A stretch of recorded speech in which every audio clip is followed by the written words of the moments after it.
An Active Directory compromise reaches its peak when an attacker extracts the KRBTGT account hash directly from the ntds.dit database.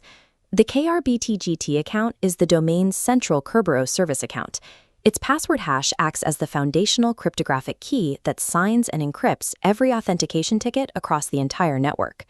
Historically, capturing this hash allowed an attacker to execute a golden ticket attack. With a golden ticket, an adversary can forge credentials that grant persistent, unrestricted domain admin privileges, allowing them to access any system as any user. But today, enterprise defense has caught up.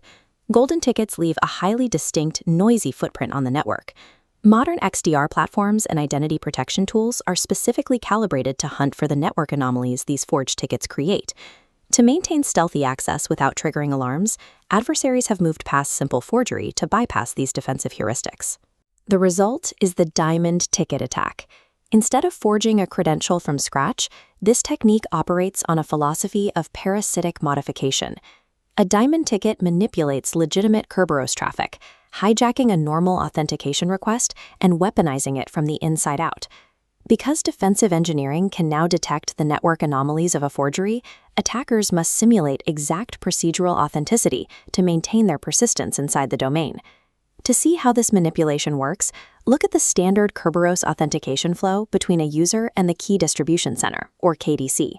The process begins when the user sends an authentication service request, known as an ASREC, to prove their identity.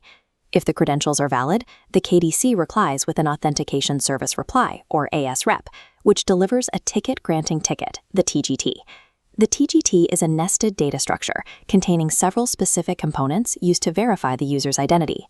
Deep inside those layers is the Privilege Attribute Certificate, or PAC.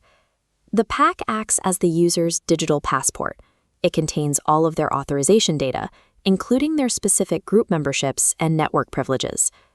To prevent users from altering their own passport, the PAC is protected by encryption and a cryptographic signature using the KRBTG account's hash. When a user later presents this ticket to access a service, the KDC trusts the authorization data inside the PAC because that KRBTG signature validates it.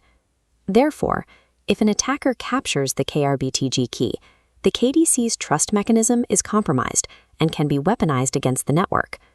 This cryptographic compromise is the engine behind a golden ticket.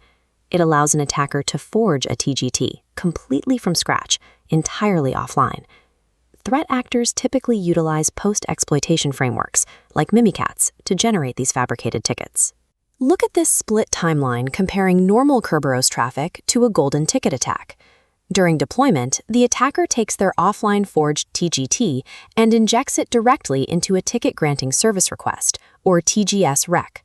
But this deployment reveals a critical operational flaw. Because the ticket was built offline, the preceding ASREC step never happened. Network security probes and behavioral heuristics are designed to look for exactly this correlation. A TGS request without a matching AS request immediately triggers a high-priority alert. Golden tickets are also prone to secondary operational errors during creation, such as establishing absurd ticket lifetimes, like setting a credential to expire in 10 years. Attackers often compound these errors by generating golden tickets for usernames that do not exist in the Active Directory environment. Golden tickets solve the cryptographic problem of bypassing authorization, but they fail the behavioral test of network traffic analysis. The diamond ticket methodology was engineered as a direct response to this network detection vulnerability. Instead of forging offline, the attacker utilizes a tool like Rubius to request a completely legitimate TGT directly from the KDC. This request is intentionally made for a low-privileged standard user account, establishing a normal network baseline. Once they receive that valid ticket, the modification phase begins. The attacker uses the compromised KRBTG key to decrypt a TGT offline. With the ticket open, the attacker alters the decrypted PAC, stripping out the standard permissions and injecting domain admin privileges directly into that ordinary user's profile. To finish the process, they recalculate the Kerberos signatures and re-encrypt the modified TGT using the KRBTGT. This packet breakdown reveals the resulting network telemetry when the attacker uses this newly forged TGT.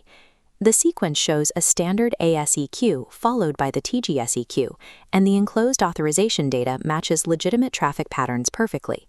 This evades ASEQ correlation alerts because the procedural sequence on the network is accurate. The ticket timestamps match the domain's clock because the domain controller originally generated them, and the username formatting is correct because the ticket belongs to a real, existing account. By hijacking and altering a valid session rather than forging a new one, the diamond ticket achieves identical escalation while blending invisibly into baseline domain traffic.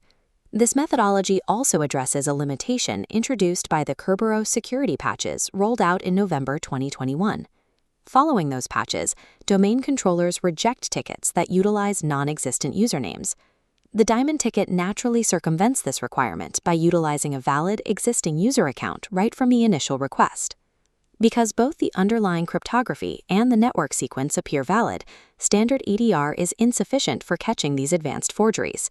Security teams must integrate deep identity protection to alert on abnormal resource access originating from seemingly standard user accounts. Look at this visual representation of the domain controller. If a breach of this magnitude occurs, you must execute a remediation mandate to evict the attacker. This requires resetting the KRBTGT password to invalidate the forged tickets. However, a single reset is not enough.